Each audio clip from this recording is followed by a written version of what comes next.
fellow viewers, welcome to Voice of Nagaland News. Apnian sob jani thakanshna amian the NSF General Conference at Siminu District at Gracie. Idu hulido 27 to 30 August tak thakiwo.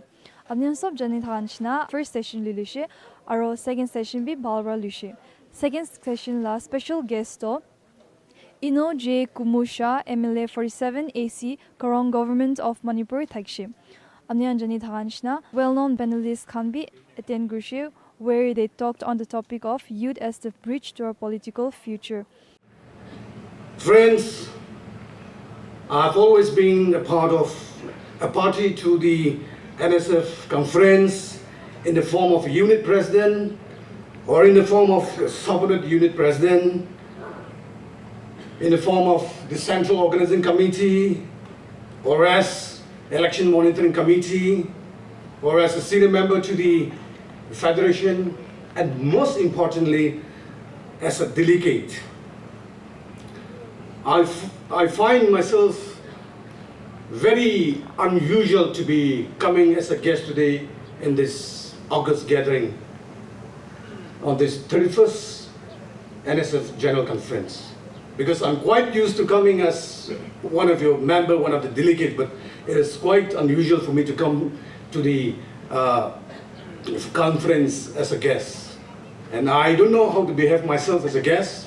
Whatever it may be, I hope everybody will accept me because of my nature as an activist, as a social worker.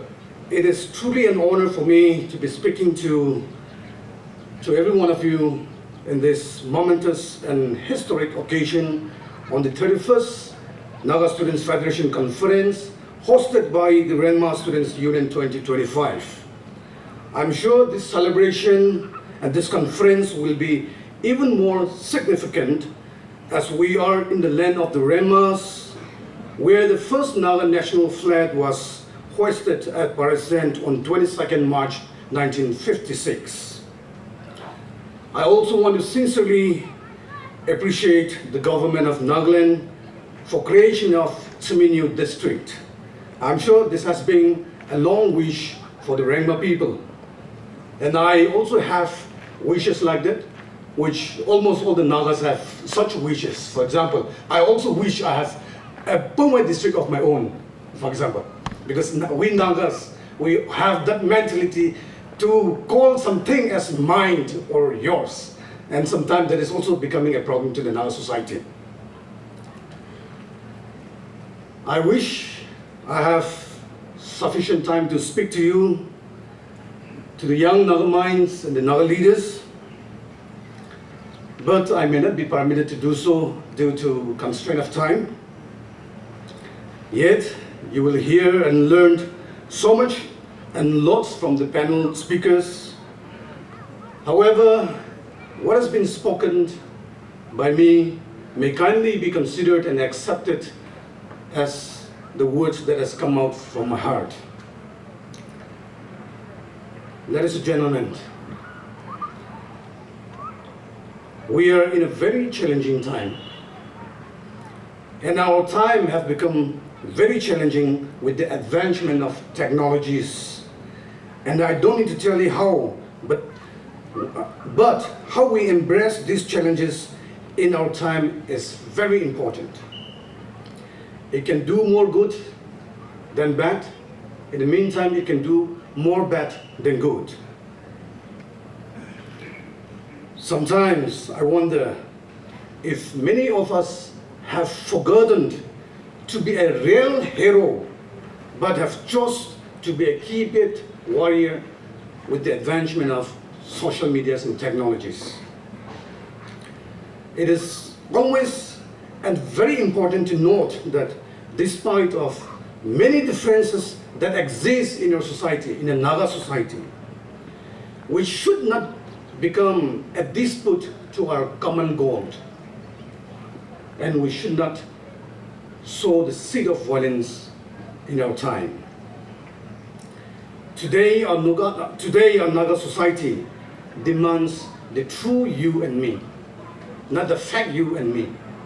Today, the Naga society demands us. The Naga society needs us, the true you and me. The true you and me who is sincere to ourselves and sincere to the people. The true you and me who have self-integrity and have social integrity as well. The true you and me who is true to oneself and true to Naga peoplehood. And most importantly, the true you and me who does not have unbiased or favored commitment to Naga peoplehood. I find this myself very challenging. What our society needs today is not who is right, but what is right.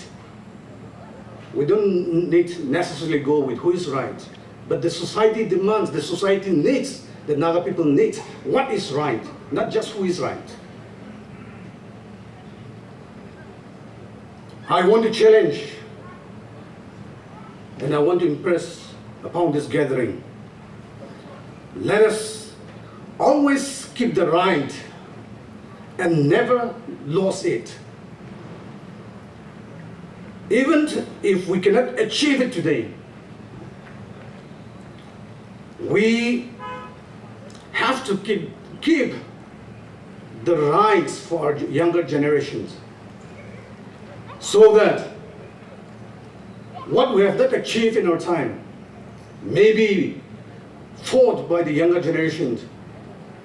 If we have lost, if we have not kept if we have sold the rights in our time, our younger generations will not have anything to fight for. They will just end up suffering and being suppressed by others in different manners, in different form. Today, Nagas are fighting for a cause.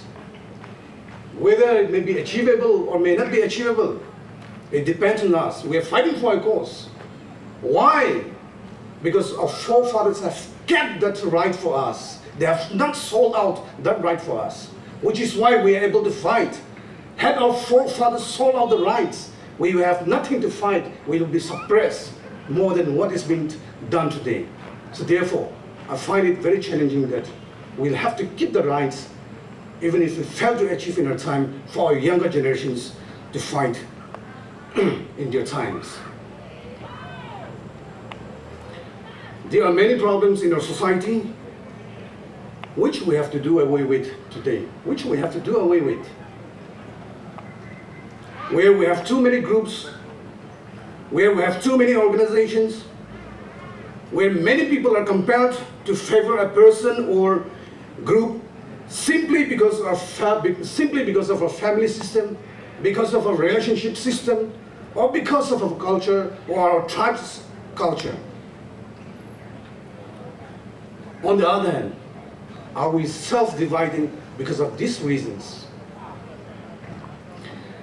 And it has become very easy, or much easier, for an outside force, or for an outsiders, or for any agency to interfere in our affairs and business, because we have opened the door for them to interfere in our affairs, our business, and we end up blaming ourselves that outsiders are intruding and interfering in our business. They could easily intrude because we have opened the door for them to enter into our affairs.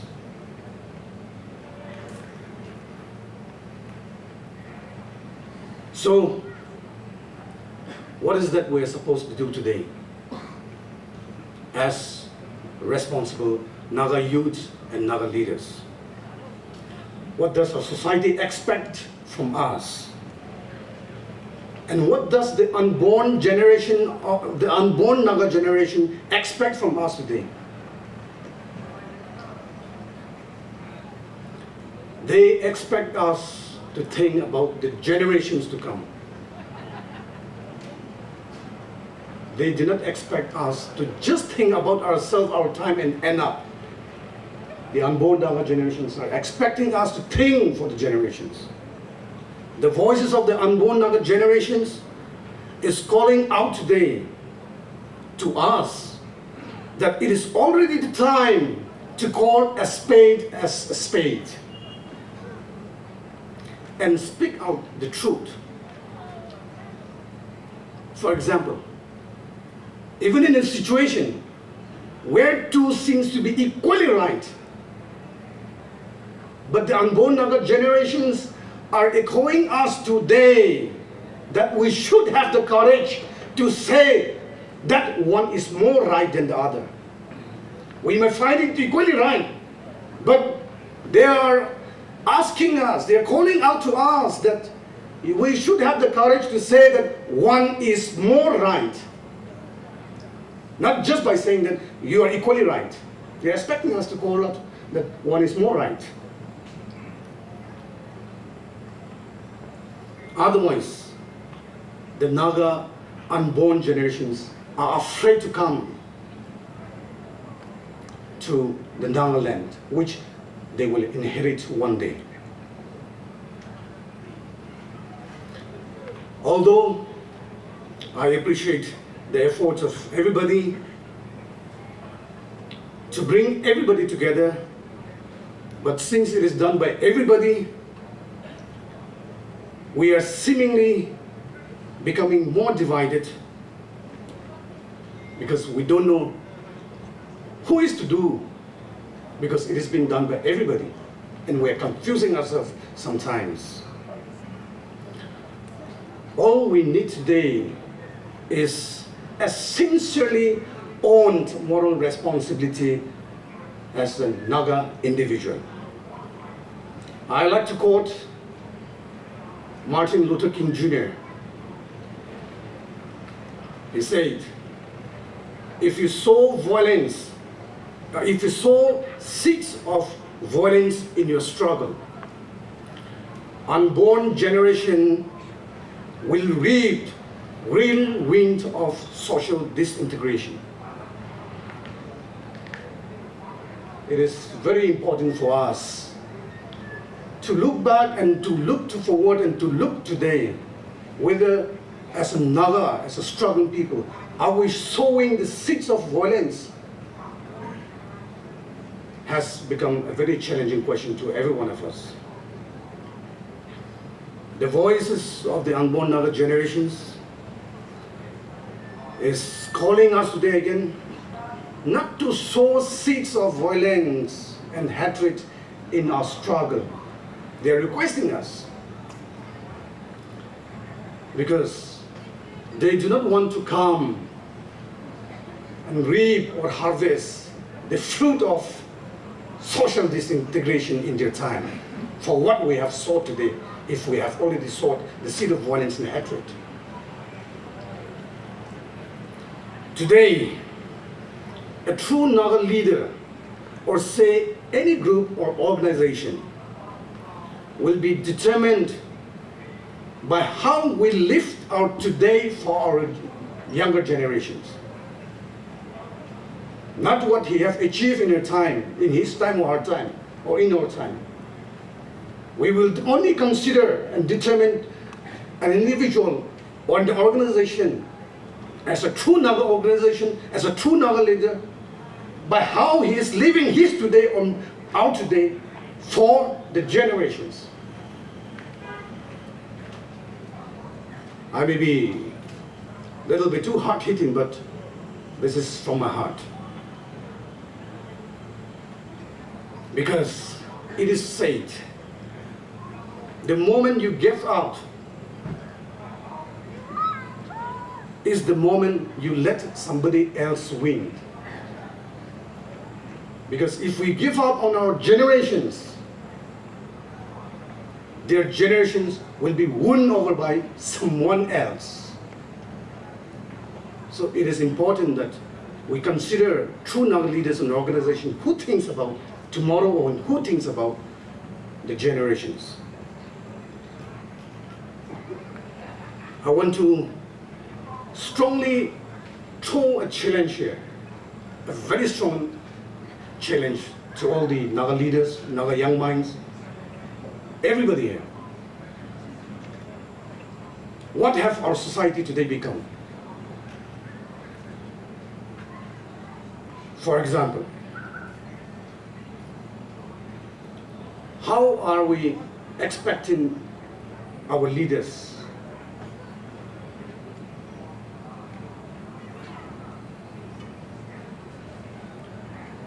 We chose our leaders, we elected our leaders, we mandated our organizations,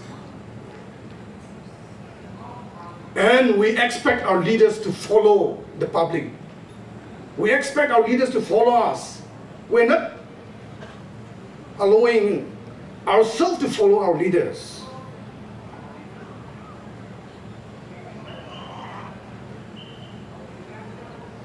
For an example, you got into a bus, you know where you wanted to go. For example, you wanted to go to Waka, Mao, Kohima, Dimapur, you got into a bus. But the passengers are not allowing the bus driver to drive. The passengers are grumbling and complaining that the bus driver doesn't know how to drive. The passenger grumbling that the bus driver does not know the route, the way. The passengers are complaining and not allowing the bus driver to drive. Have our society become a society like that today? And I want to conclude by saying today, let the bus driver drive. Kognaliman, thank you. People from different walks of life, different age groups, also different a group of people coming from different parts of Naga areas. So it will be very difficult and challenging for all of us to speak language that is palatable to everybody who is here. But I believe and hope that you all will bear with us as we try to just express our thoughts honestly on this matter. So the topic for today's panel discussion is, does anybody know? You all are aware of the topic, right? So we'll make it very candid, very informal, and in the midst of this diversity, one thing will stand out, that is our honesty to the topic and to the issue. So I believe we will all be honest, we'll speak our mind, we'll speak our heart, and see where it takes us to and see where it leads us to through this conversation. I would like to read out a quote, very famous quote written by James Baldwin. It is, know from where you came. If you know where you came, there are absolutely no limitations to where you can go. So I think that is very relevant for us, because when we don't know where we came from, when we don't know who we are, and we don't know where we are likely to be heading to, then that's where the problem, then that's where limitations arise. And we cannot expand ourselves to the point of living life efficiently, living life that is worthwhile for ourselves and for the generations to come. So for today, we will try to delve into this topic as much as we can and do the best we can. So the topic for today is youth as the bridge to our political future. So it is a privilege, in fact, to welcome all of you in this panel discussion. And it is going to be a conversation that lies at the heart of both continuity and change within the Naga political movement. So when we say political future, it just doesn't necessarily the politics that revolves around within the constitution, within the Union of India. It's about the people, the Nagas as a whole. What kind of political future that we are trying to bridge as a youth. And we live at a time when the bridge between generations, like those who have laid the foundation of our political identity and those who are going to shape our political future, has never been more crucial than this. And I believe that Naga youth should not be merely the inheritor of our political legacy, but we should become the shaper of our political future. And once all these older generations who have been trying to shape the political future that we want to go to, when they phase out from this from this time, then who will take over those footsteps and path to achieve the political future that we want to go to? But here's a challenge. Are we giving young people the discursive space and the time to think and speak for themselves and to challenge and act the institutions that we are in, that we have, and the movements that we are part of? Do we have enough space for youngsters and for young people to be part of this movement? I think it's a question for all of us to think tonight. And I'm afraid that we don't have that. Young people seem to have become more of a force that leads and that takes part and participate as a frontliner when protests arise. But in the decision making of our political future, we seem to be overlooked many a times. And when we do that, there's no future because we're not part of it.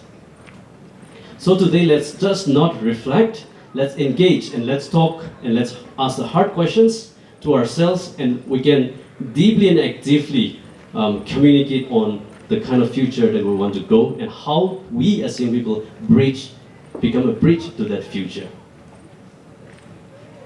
So now, in order to really jump into this conversation, this panel discussion, I would like to give time to each of our panelists to give a quick introductory remark on the topic, youth as the bridge to our political future, and then we will start the conversation thereafter. So I would like to give time sequentially from here, which is fine? Ladies first. Okay, ladies first. So we'll have a very informal, open conversations. Thank you for the honor, ladies first. And I wish this would be every day, not just on the stage, right? Yeah. Well, the remark, it's a topic which is very crucial, and my prayer is that we don't... Yeah, of course. Can you hear me? Right. Yeah, so my quick remark is that we are going to discuss a topic which is so vast, yet so crucial. And I pray that all of us here will not go back empty. This is my prayer.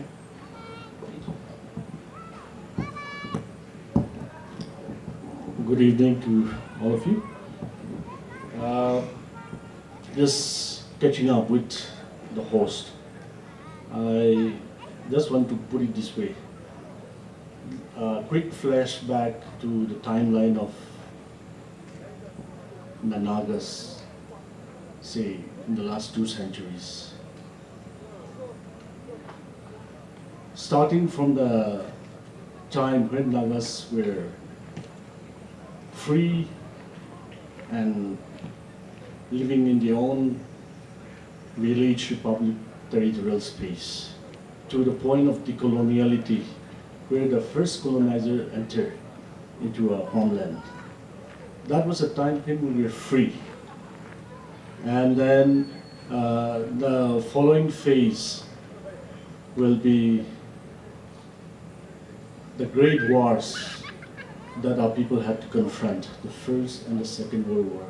The First World War, in fact, sparked the consciousness of the Naga people as a unique community,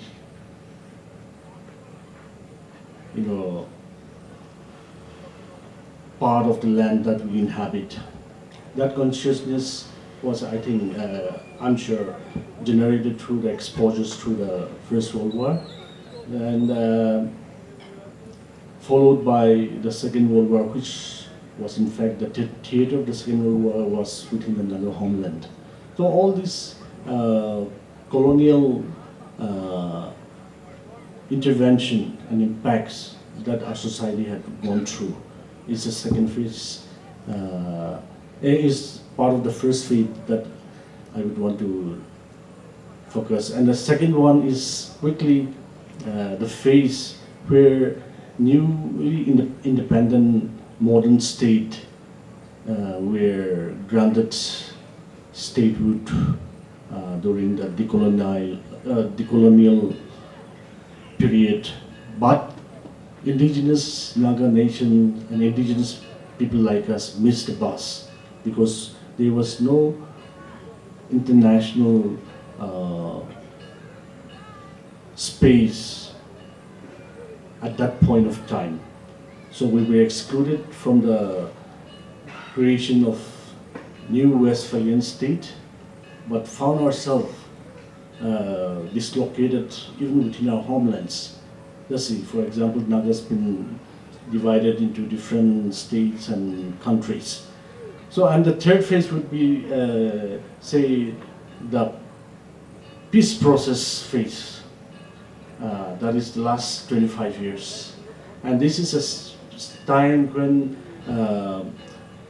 the intrusion of globalization into our life space took place.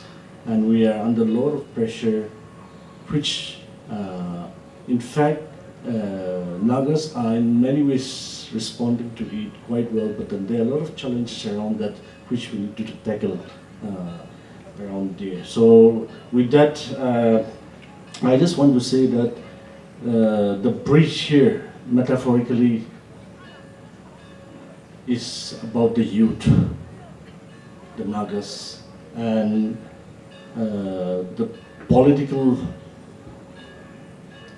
future would mean the aspiration of the Naga people or the youths that we are talking here about. So I think in the next few minutes we'll continue to discuss further on that. Thank you. Talking about Naga political movement or trying to dream about Naga political movement will be quite confusing, because the Naga political movement that we started by our parents, it was then very different from the Naga political movement that we have after the ceasefire. So it is naturally quite, I want to say that it is quite natural for the youth to be quite confused. For many, it will be like utopian concept, quite unrealistic, because the kind of national worker that they have come across are very different from the national worker that we had in the past.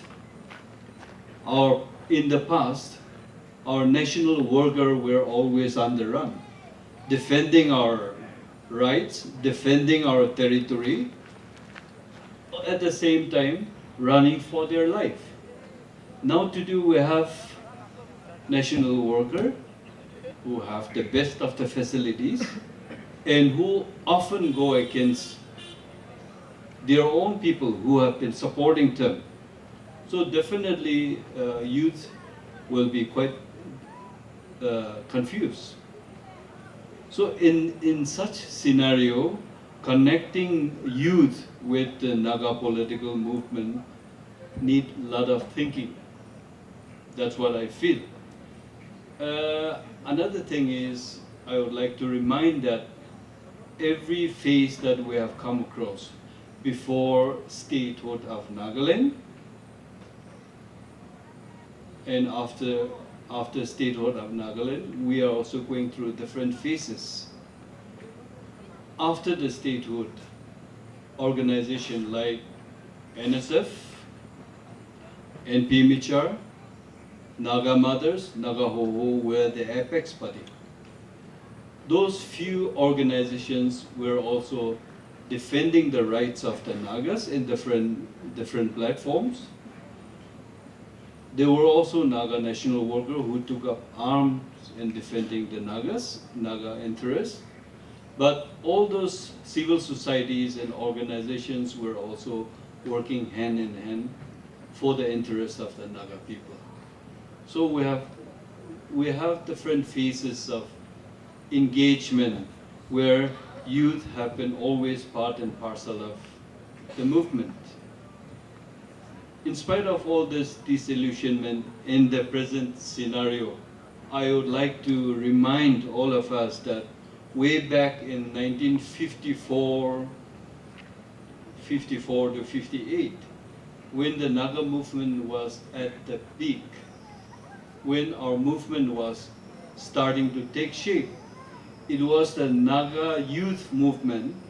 They were part and parcel of the larger Naga political movement.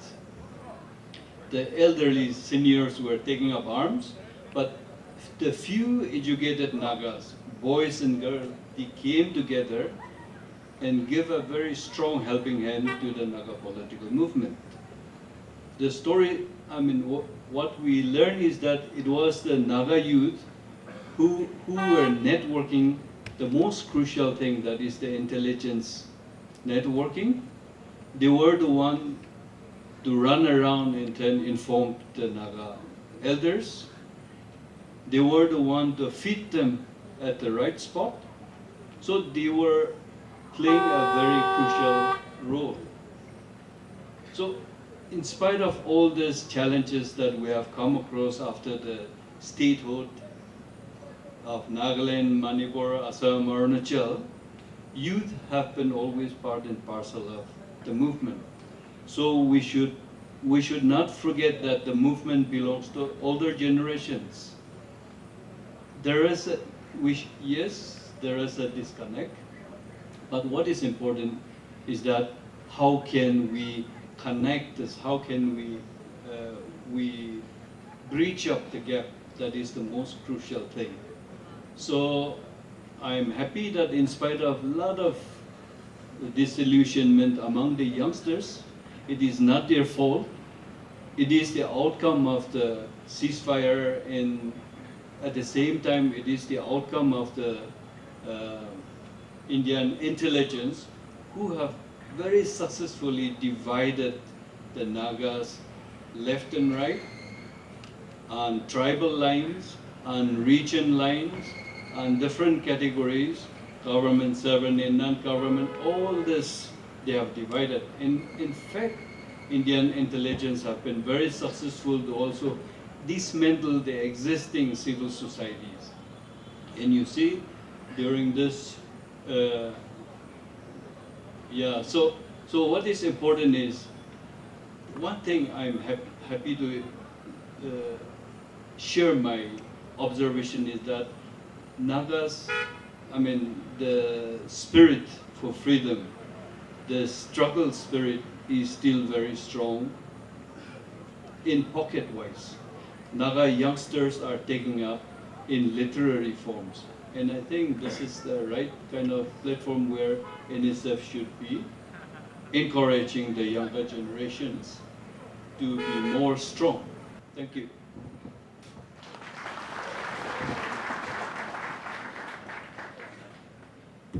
Oh, deeply engrossed with Lano's talk. Anyway, Ningri John, I assure you that always ladies first.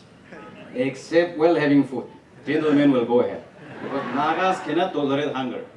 Especially when Akuni, Pastinga, and Anishi are cooked with pork, we cannot tolerate. So only while having food, gentlemen will go ahead. While talking, ladies first. Well, no, let us not waste time clapping hands, just listen. You will be wasting time, we have to go back. I'm with academics today. I am a politician who is from a student's background and who was always in the street and still in the street. So I don't know how to sit and talk like this. So anyway, since the organizers approached me just to encourage the youngsters here and the upcoming leaders, I've just joined the academics. I mean the academic here, the most learned as far as the Naga issue and other subject matters are also concerned. You all must be attentive and learn something from them. I will only provoke your thoughts. Young friends, do you know our history? Let us say informal history will be 1,000 years. But if we are talking of written history, formal history, we will have to celebrate 200 years of our record, history on record, in 2026. Because after the Treaty of Yandabo in 1826, so we will complete 200 years, isn't it, by next year, 2026. That was a treaty that has kept the Naga areas outside the domain, the suzerainty of British rule. The Manipur and Assam were kept under British rule. But when we say Manipur, it is the Meitei kingdom, not the present map of India, okay? Remember that. When we say Assam, It is not the present man. It is our home kingdom. You all must be clear of that. So these two areas were kept under the British domain, but our areas, you see the record, were kept outside the British domain. So our written history starts from there, as far as my interpretation is concerned. I don't know how my other friends, panelists will interpret, but that is my interpretation. So we will be completing our formal history by next year, 2026. So it's 200 years history. Remember that. We have come this far as one people, as one nation, as one Naga family. Anybody, any individual, any organization trying to interpret that we have lived to a small portion of Semenyo district, of a small area like the market. No. That will be those people, individual organization will be misleading you. As a young, upcoming young minds, I would like to remind you, your topic today is youth as the bridge to our political future. What do you mean by political future? All the educated people are here. What comes first? Unless your political identity, unless your identity is clear, unless you are safe on that, nothing is clear. Everything will be a lost case. And therefore our elders, our leaders, we're very conscious of that. First thing first, what comes? Political identity. Then economic development comes in. Economic development will just vanish even if you construct 100-story building, even if you construct the best of the best railway stations, the best of the best international airports or seaport standard. It'll just finish by one political decision, you know? So political identity comes first. And Nagas, we are proud people, proud family because of that. Our leaders have decided, elders have decided at the right time that we have a separate political identity called the Nagas. And today I am an elected member inside the house, but I speak because the world have recognized, India also have recognized that Naga issue is a political issue. Why should you feel scared of speaking that? You have every right. I have every right to say on that, speak on that. Remember that. Now, youth as a bridge to a political future. Who are the youth? Weren't the youth preaching the care, preaching the political future in the past? I was asking Madam Rosemary here, what Uncle Fizo, when he died, could be his age. She was telling me about what, 90 plus years. He has joined during his prime time, youth. Was he not a cap to the preaching the care? So also the other leaders.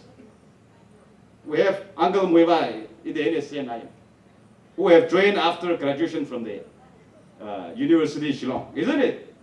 Right after MA, Master of Degree. At their prime youth.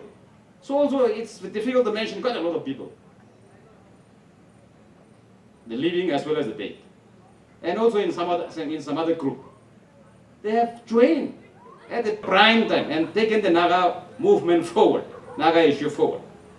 So therefore, in our generation, but this generation, I don't know whether this is called Generation Z, whether there are lots of technical terms today. So we have already, diverted from our thought process. Your identity comes first. I was in Boston recently. I went to America to attend one program. There was one MLA from Maharashtra. He is a tribal MLA. So I told him, which party do you belong? He said, I am from a national party. My brother, my friend, he told me, I used to get inspiration from your people, Naga people. We are tribal, you're also tribal, but you are very powerful. I said, I belong to a regional party. For us, we cannot even organize a regional party. For you, you have that. I said, we have a national movement. Yes, I'm aware. Even in India, even if we choose to live within India, friends, young friends, there are lots of discriminations. And my friend looks like a real Indian with his mustache, with the physique, with the color that they have. For us, too, even that is also different. But they have such kind of feelings. Imagine that. Thank you very much.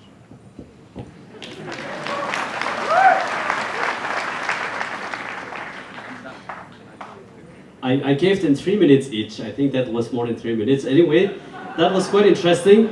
I told them many times, as a host, I'm going to be very strict with you guys. So they're the panelists, and I will try to moderate that. Now, we have talked about a lot of youngsters maybe losing the sight of the importance of our political movement. So when we say political movement, not necessarily just the underground or whoever it is, I think we are talking about our political movement from a larger perspective, from a broader perspective of we as a people. So now we have already talked about like youngsters should be very concerned about our rights and our identity and a political future. And all of you have echoed it in one way or the other. Now please tell us as youngsters, what do you mean by that? Do you expect us to go join our underground group or national workers group? Or in what are the ways that youngsters can really participate? And what ideology? I don't think anyone seated here will just take up arms and go. I mean, that's not the time anymore. When we look back to our legendary, I would say, pioneers of Naga movement like T. Sakri, who was more on the non-violent side, and which was totally opposite to hardliner like Uncle Asa Pizzo. So I'm sure youngsters will also will be able to relate to both these figures and both these ideologies as we read even in the Indian history. Some are more towards armed struggles, some are more towards civil in the form of a non-violent movement led by Gandhiji. How would you like to encourage our youth to be part of a Naga political movement? Everyone is definitely confused, like how do we join this? How do we become part of it and become the bridge to our political future? I mean, like I would just give time to anyone can just, but I would give time to Mrs. Tungshang. Yeah. I think one of the greatest misconception that we have when we talk about Naga movement is understanding only in terms of the armed national movement. I think it is much more than that. And I just want to, just remember a poem that I wrote many years ago as I look at women in the villages who are struggling to fetch water and firewood, even now, okay, even now. Let us not assume that all the villages are now well connected or, there are still women who are walking hours to go to the nearest bus stop. So when we talk about Naga National Movement, I think it is so important to say that the movement is us. The movement is all of us. It has to be connected to the political economy that we have. And I think this is one disconnect. We always look at it in terms of the peace negotiation or what the NPGs are doing. I think it is all of us, and mostly I say women. And why do I say that? Because they are the ones who keeps the economy running. They are the ones who keeps the economy running. Thank you. When I was earlier sharing about a bridge and the political future, I think we all are aware that throughout history, the youth have played a very important role in transforming the society. So when we talk here about the Naga Students Federation, which have been continuously spearheading and amplifying the cultural identity of the Nagas and their common belonging. When we talk about the political future, it's something where the youth should be able to work and design to reinforce the larger political vision that we have. So in this project, I feel that the youth, if they were to be a bridge towards the political future, I think first they need to go back to the roots. They have to be rooted to the community. They have to go back to the past strengthen themselves, and then they can act as a bridge towards the vision that we are all aspiring for. So in this, the youth as such needs to cultivate a lot of values which will bring the youth together, strengthen them economically, mentally, socially, and spiritually, and then become a strong anchor so that the bridge that you're going to be can be strong enough to hold the burdens that you have as a cultural guardian of the next generation. Thank you.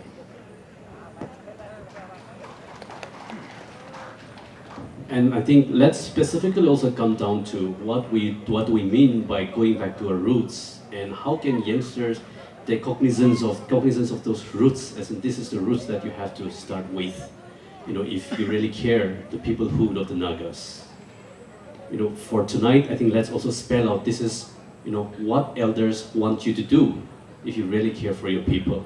Because when we are left with the idea of go back to your roots, because we don't know what do you mean by the roots, I think it'll be nice to define that in a very concrete way too. Yeah, I mean, I think anyone who is willing to answer can take turn.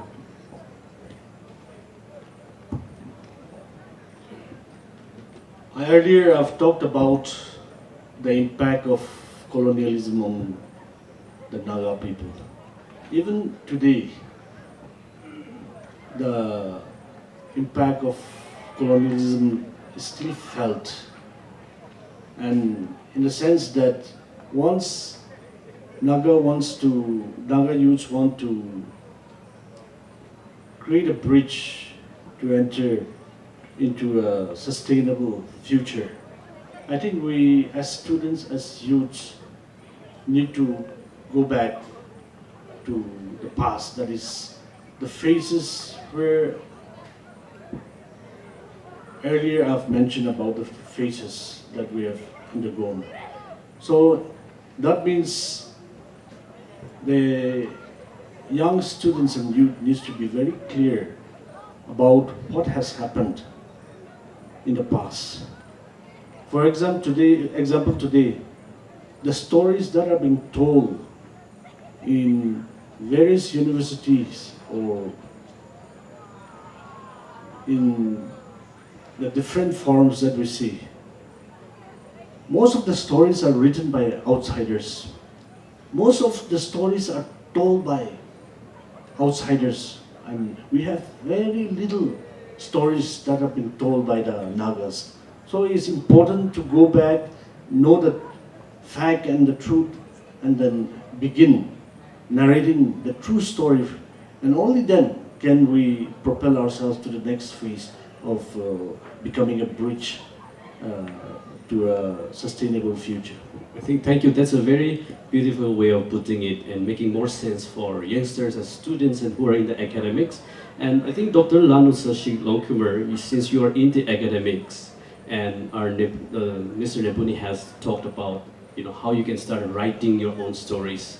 And I think that is highly correlated with academics too. How can, as a concerned Naga youth, play a role in the world of academics to push for the rights of the Nagas? Yeah, just connecting to what I've said sometime back. The youth of today, particularly between 15 to 30 years, they are quite confused not because they are making a mistake, but because of the situation. I think I should also blame elders like us, or partially our national worker in the whole of the Naga society for not percolating the truth or not educating our youngsters in the right way. So this is where we are. Unfortunately, we also face another situation of globalization. It is coming almost at the same time. So because of the global culture, the weight of the global culture is very forceful. And our youngsters are also confronted with all these situations. Now I see one very serious thing, erasure of culture from us, especially the younger generation. We are more interested in Korean culture or some Western culture. And it's also very surprising to see that after the COVID, not only in the good institution, but even in the government schools, primary schools, kids are speaking only English. So there is a new trend. Nagamis is becoming very popular, English is becoming very popular. So I often imagine how their thought process is going to be. Because those children who are speaking English in Nagamis, they'll have to, in what language they're going to think. So we are faced with a lot of challenges. So it is very important, I fully endorse the idea of Nipuni that we should not be just listening to what others have said, what others have defined about us, but this is the time we should make all effort to learn ourselves from the few resources that remains in our society, because older generations, no, or those national workers who were there during the worst of time, I think we should. There are some very wonderful resources still remain in our society. So I think as a young educated, we should try to learn from them. To viewers kan ito tagshe 31st NSF General Conference la operde. Indonesia alak-alak updates by Thekole Karne. Keep watching Voice of Nagaland News. This is reporter Mars Lauzukum reporting from Tsiminyu District.